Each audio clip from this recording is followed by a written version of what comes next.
বেতন মাসে 1,05,000 টাকা। ওয়াও! কি রে, নতুন চাকরির অফার পাচ্ছিস? আমি না, এটা মন্ত্রীদের বেতন।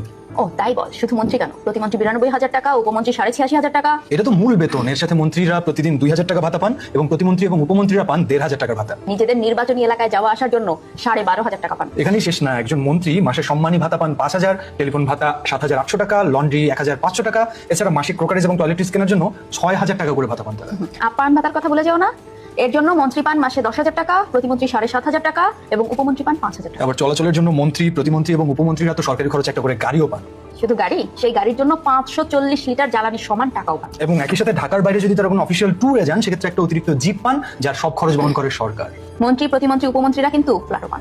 এবং সেই বাসা হয় ফুল ফার্নিশড, একই সাথে সেই বাসার বিদ্যুৎ, গ্যাস, পানি, টেলিফোন সব ব্যয় বহন করে সরকার। সেই বাসায় যদি কেউ থাকতে না চায়, তাহলে একজন মন্ত্রী 80,000 টাকা ভাড়া পান আলাদা কোনো একটা বাসায় থাকার জন্য, এবং প্রতিমন্ত্রী আর উপমন্ত্রীরা পান 70,000 করে। আবার মন্ত্রী এবং প্রতিমন্ত্রী উপসচিব পদমর্যাদার একজন একান্ত সচিব, সহকারী সচিব পদমর্যাদার একজন সহকারী একান্ত সচিব এবং ক্যাডারের বাইরে আরেকজন একান্ত সচিব পান। একই সাথে জাতীয় বেতন স্কেলে 10ম গ্রেডের 2জন কর্মকর্তা পান।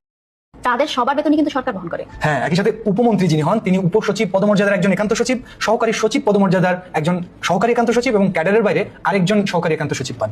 আবার মন্ত্রী, প্রতিমন্ত্রী, উপমন্ত্রীরা সবাই একজন জমাদার ও একজন আর্দালি, 2জন এমএলএসএস, একজন পাচক বা পিয়ন পান। নিজ এলাকার মসজিদ, মন্দির উন্নয়ন সহ এলাকার মানুষের দাতব্য কাজে একজন মন্ত্রী বছরে পান 10 লাখ টাকা, আর প্রতিমন্ত্রী পান 7.5 লাখ, উপমন্ত্রী 5 লাখ টাকা পান। এছাড়াও সরকারি খরচে বিদেশ ভ্রমণ সহ আরো অনেক সুযোগ সুবিধা পান মন্ত্রী, প্রতিমন্ত্রী, উপমন্ত্রীরা। না, এবার মন্ত্রী হওয়ার একটা উপায় এবার দেখতেই হচ্ছে। ঠিক বলেছেন, মন্ত্রী হতেই হবে। আপনারা কি বুঝলেন?